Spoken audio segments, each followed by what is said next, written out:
How much money is in the average home in America? That's the question. So in America, there's over 50 million seniors that live in America, and they're getting older. It's said that by 2060, there's going to be over 90 million people over the age of 65 living in America. What does everyone have in common on this planet? To a greater or lesser degree, people have personal property, whether they have very little personal property or grand estates and massive wealth. Either way, the average home in America contains personal property, and at some point, people get older, they transition, and it gets distributed certain ways. So some of the ways we see distributing personal property is into families. So someone passes away, and the family then takes all of it, they distribute it, and that's awesome. That means that that family can have that legacy of those parents, those grandparents, and that's like one of the greatest situations. A lot of times, people can only take so much. There's only so many, of grandma's doilies that you can take before it's like, how many do I need, Not saying that that's a huge ticket item, but there's a lot of items in people's homes that are worth something. There's a resale value for something. So that's what we're going to talk about today. We're going to talk about money matters and how much money can the average estate sale bring. So in the average estate sale, you're talking, you got furniture. You're talking antiques.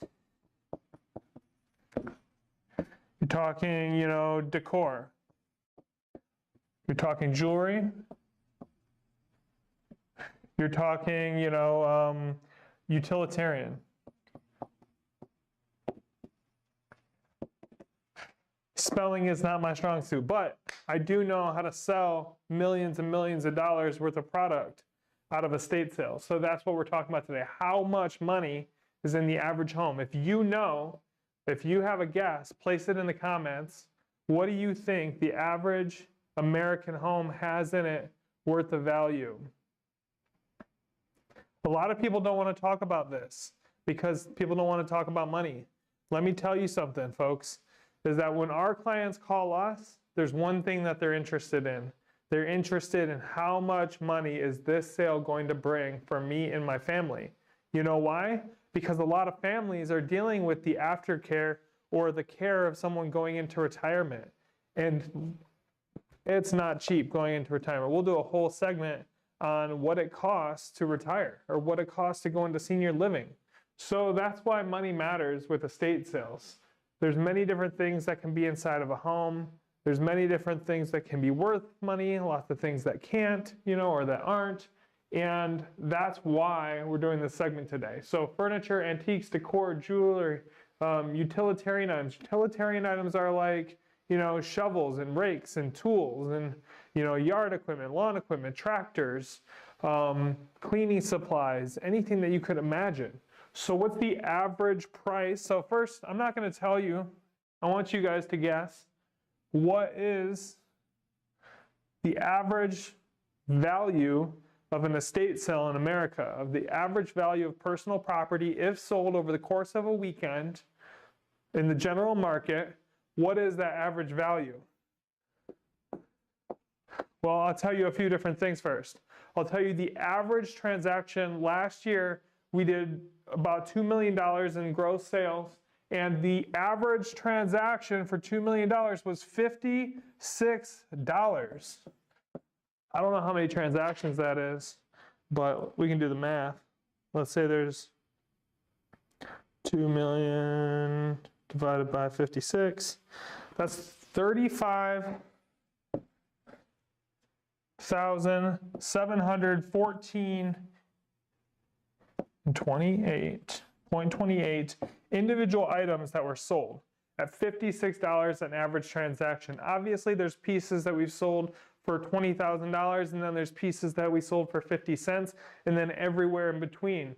The average estate in America has value. It has value in it. It has value from anything that you could imagine, whether it's a desk, like I said, a cleaning supply, a tool. Sometimes there's tools, and the difference is the value is dependent upon what that item is. So take a screwdriver, for example. You have, a screwdriver made in China might be worth 50 cents. Where you have a screwdriver made in America by Snap-on, and it could be worth $200, for a very similar tool. And then you have the whole way between. You have Craftsman. You have HK. You have, you got Mac. And you kind of go up this line, and so you need somebody that can come into your home and address, what do you have? Do you have tools that are worth 50 cents, or do you have tools that are worth $200 each? And that's how it is with every single item. This is a huge part of our pricing training, is that every single thing on this planet has a scale from nothing to something. So let's take, we're talking about tools right there. We're talking about, a wallet. I could buy a wallet at the dollar store, and I could buy a Louis Vuitton wallet for $600, and I could buy a dollar store wallet for $1. And then there's the range. There's everywhere in between. There's $100 wallets, there's $50 wallets, there's $20 wallets, there's $10 wallets, there's dollar wallets, and everywhere in between. So if you don't know what those items are worth, you can make a huge mistake selling things. And that's why we're talking about the money matters. When you're hiring an estate sale company, when you're having an estate sale, when you're doing it yourself, you need to know what the things are worth. I've sold, let's think about the things that we've sold. Dolls. One of the first dolls that I sold, I don't recall the name, but I do remember it was when I was buying and selling antiques. This was about 12 years ago. And I remember going into this house in Detroit and finding this doll. I didn't know anything about it, and sold it for $1,800. Well, guess what? You can go to a dollar store and get a doll that's $1. You can get a Barbie. You can get a new Barbie that's $25. You can get a vintage Barbie that's $1,000. You can have a Cabbage Patch that's $25. You can have an All-American Girl doll that's $300. And then you can have all the way up and down the scale. We've sold dolls that are $5,000 a piece.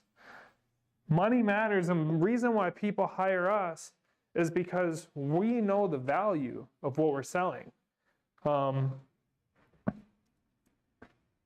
Crazy, 15K. So John Harris says the average home has $15,000. I'm going to write those guesses up here. 15K. The average home has $15,000 worth of estate sale value. That is a very good guess. It's not right, but it's a very good guess. What does the average home have in America worth of personal property? I'm talking everything from your clothing, cleaning supplies, furniture, decor, your computers, your tablets, all these things. Resale value. What is the average that a home has in America?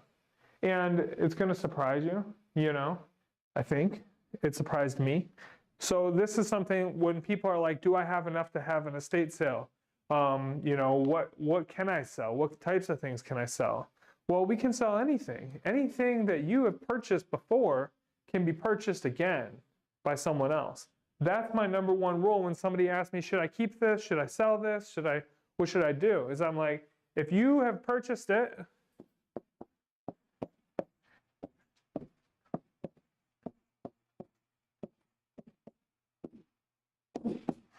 someone else will.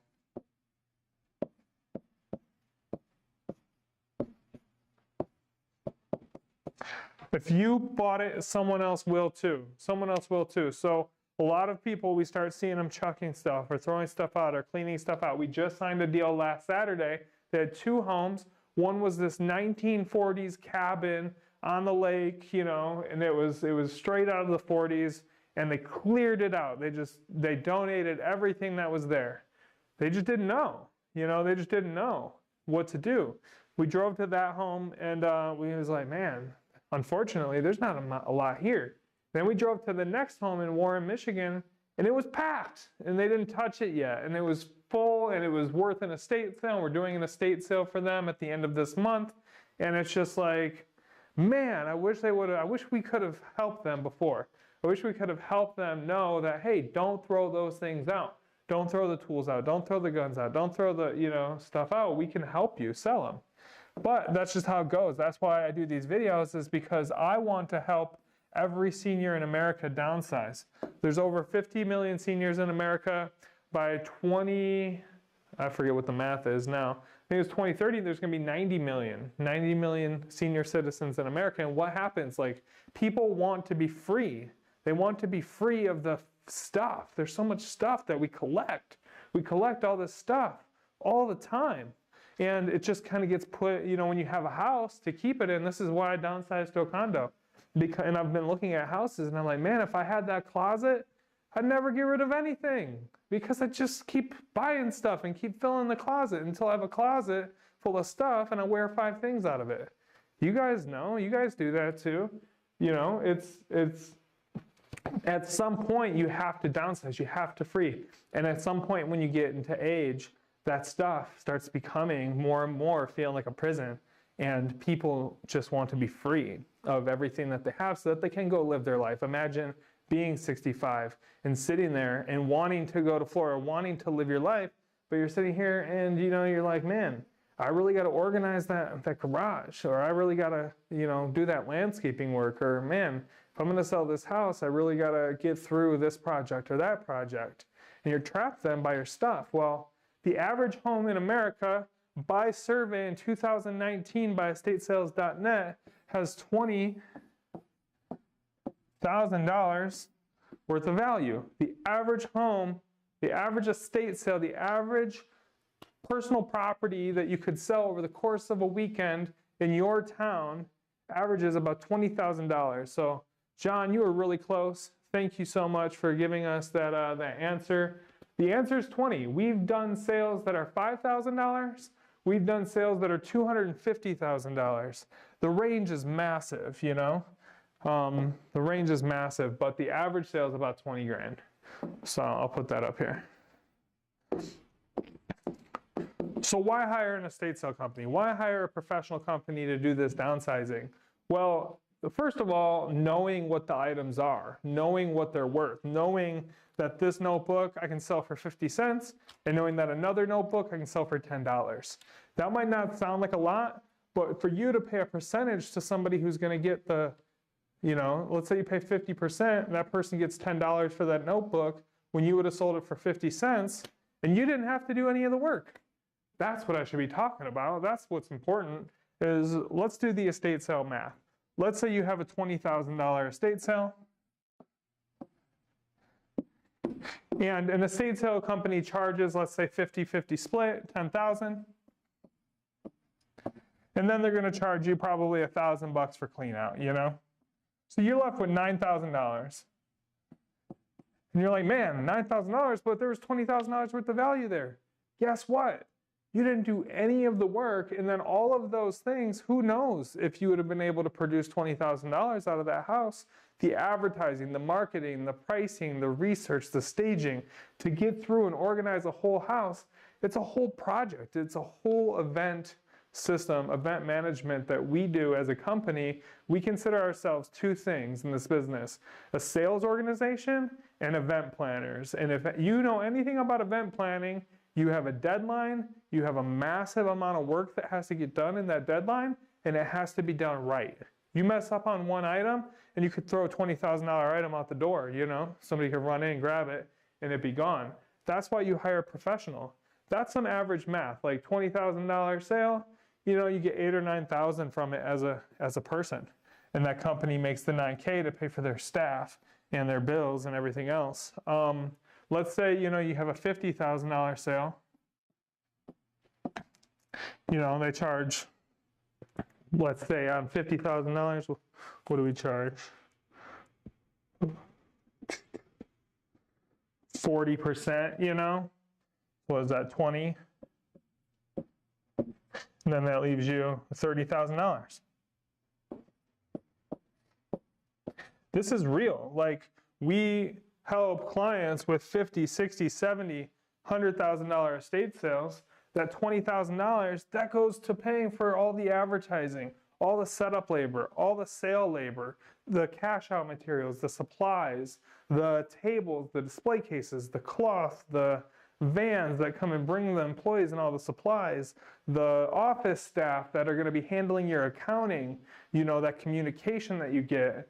That's real, man. Estate sales can bring massive, massive amounts of value to that home selling process, the downsizing process, and they're not to be overlooked, and they're not to be, you know, cheaped on, if you will. I don't know what the right term for that is.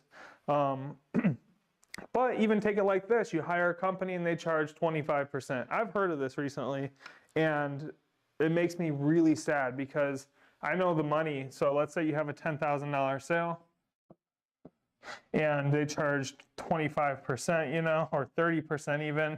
They make $3,000 over the course of that weekend, you know. You can't do business at $3,000 for a week. Maybe if it's you and your partner, you know, you and someone else, and you guys are just doing this, and you guys make $3,000. But let me tell you, with insurance, taxes, payroll taxes, it's gone, dude. You cannot hire. I think of it like this. Would you have someone come into your home that's making $9 an hour, searching through your stuff, organizing, displaying, that you have to trust, that you have to give keys to? I wouldn't, you know. I want somebody who's thriving, who's doing well. So I would rather pay more money. The other thing about going with a company that charges less money is, let's say there's a $10,000 sale, but they don't have all the advertising in place. They don't have the team that comes in and does the photography. They don't have all the marketing avenues. And so really they sell you, they're like, yeah, there's probably $10,000 worth of value here. And then all of a sudden it does 5. And you're getting, you know, 65% of that. That is 66. I don't know why I did that. You know, you're getting 65% of 5,000 instead of 50% of 10. That's real. We had a client call us last week, and they were like, man, I should have went with you guys. I didn't. My husband wanted to go with the cheaper person. Can you guys come and redo my estate sale? It bombed. I don't know how it bombed. The sale was amazing. The sale was a nice $15,000, $20,000 sale, and it bombed. It didn't help this family. She was calling us saying, I made the wrong choice. And how else can I communicate to her that before she makes that decision? You know, that's why we do these videos. Do you have, or is there stats on the average yard sale for someone to do their sale themselves? Exactly. I agree. And Doug, you know, same thing. Like, even at 50%, I'm not doing the work. I'm just making bank. Exactly. The other thing about the 50% and you not doing the work is that you also don't have to pay for it. It's all in the stuff that's sitting there. It's literally all in the stuff. You know, we don't even charge on most jobs. Like, there's a very select few that we do charge an upfront cost on. And that's real because sometimes there's an excessive amount of labor or there's hoarder situations. But the average estate sale, we charge no down payment, no, you know, upfront fees. It's the standard percentage. There's a couple other costs in there to do with clean outs, but you don't have to write a check when you sign up with us. We literally do this entire business with on commission, with what we make from your sale. So if we fail, which we won't, that's it. We can't fail, you know? So it's very interesting to do this business on commission, and when every other system, you know, every other business takes fees up front because they got to cover that. We go off of commission, off of stuff that we sell that you have already purchased, stuff that's sitting there. So you don't have to pay for the service at all. It pays for itself. Stats on the average yard sale, John Harris. Well, you would know better than me. If I guess this, I would say your average garage sale makes 2.5 to 5,000 because you do really big yard sales. I would say that if somebody is doing, let's say you do an estate sale and it's a $10,000 estate sale and you do it yourself, I guarantee you're going to see 5 out of it. You're going to see half. And that's what it's like when you hire an amateur. Same thing, you hire someone else to do the basic stuff, is you're going to get half. If you don't have the right company in there that knows what they're doing, it doesn't matter what it is. Peace. I'm I need to bring other people from my office on this show sometime. But I would say half. I would say if you're going to do the sale yourself, you're going to get half of the value. Or if you're going to hire an amateur, you're going to get half of the value. And this is what I say. I would say, would you rather give 50% out of 10 or 35% out of 5, you know? I would rather make $5,000 than, you know, $2,500 or whatever that is. What is that? That's $1,500.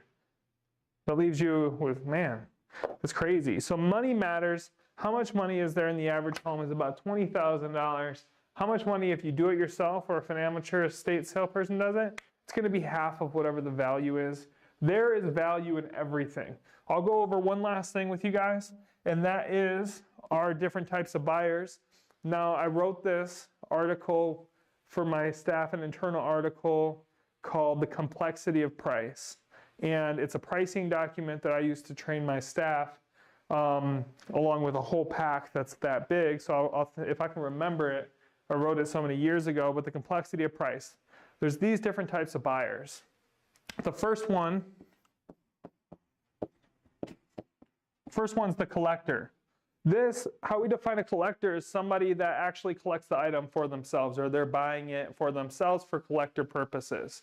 Now, a collector will pay more money to get something that's in better condition because they are always trying to buy or obtain things that are in better and better condition. Even if they have the same item already, they will still pay more money or pay good money to get something that's in better condition.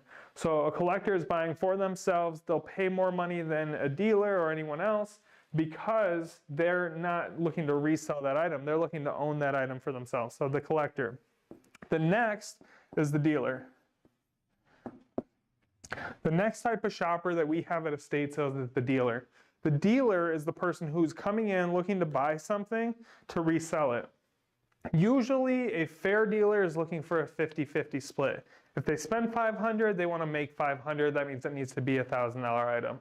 If they're buying something for $20, they need to, you know, at least get 40-50 out of it. Obviously, they have their fees, they have their taxes, they have their business expenses. So sometimes a dealer is looking to pay you 20% or 30% on the dollar because they're going to go and resell it.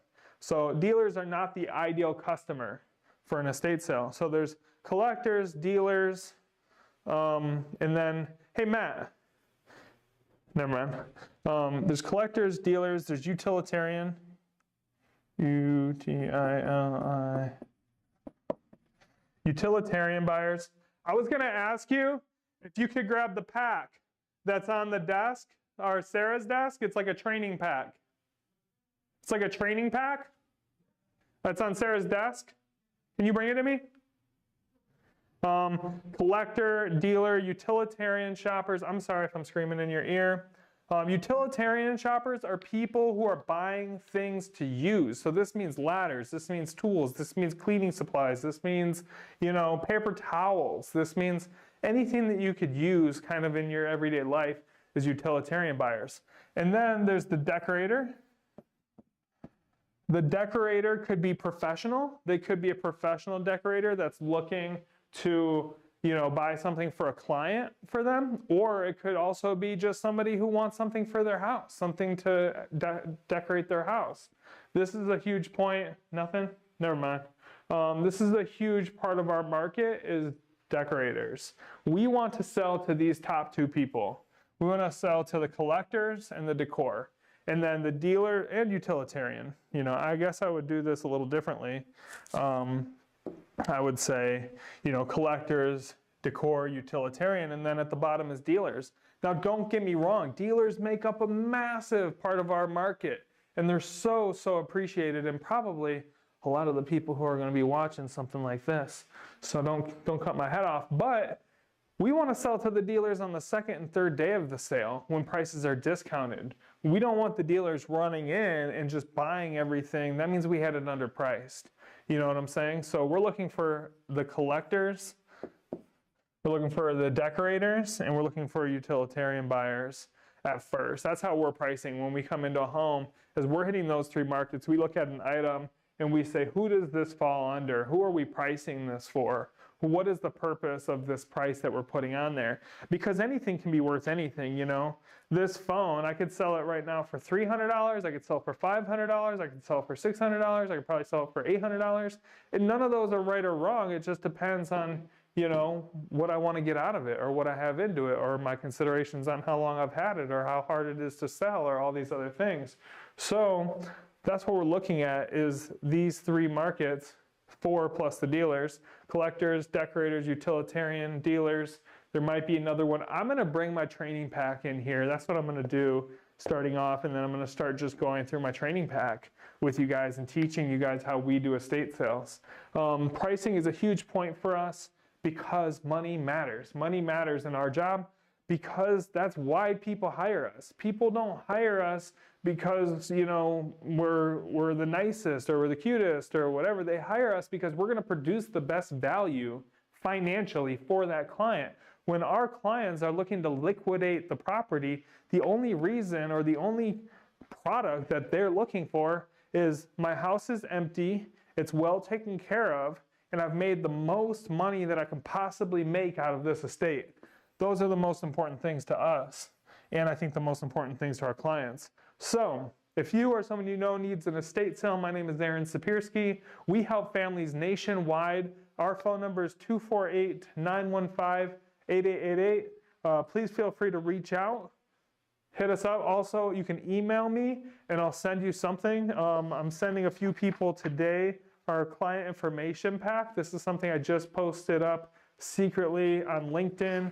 This is a pack that has all of our information, all of our data, our secrets, how we do estate sales. I think you need this. Definitely email me at aaron@aaronsestatesales.com or send me a message through Facebook. Thank you guys for joining us. I really appreciate it, and I hope that this has been of value.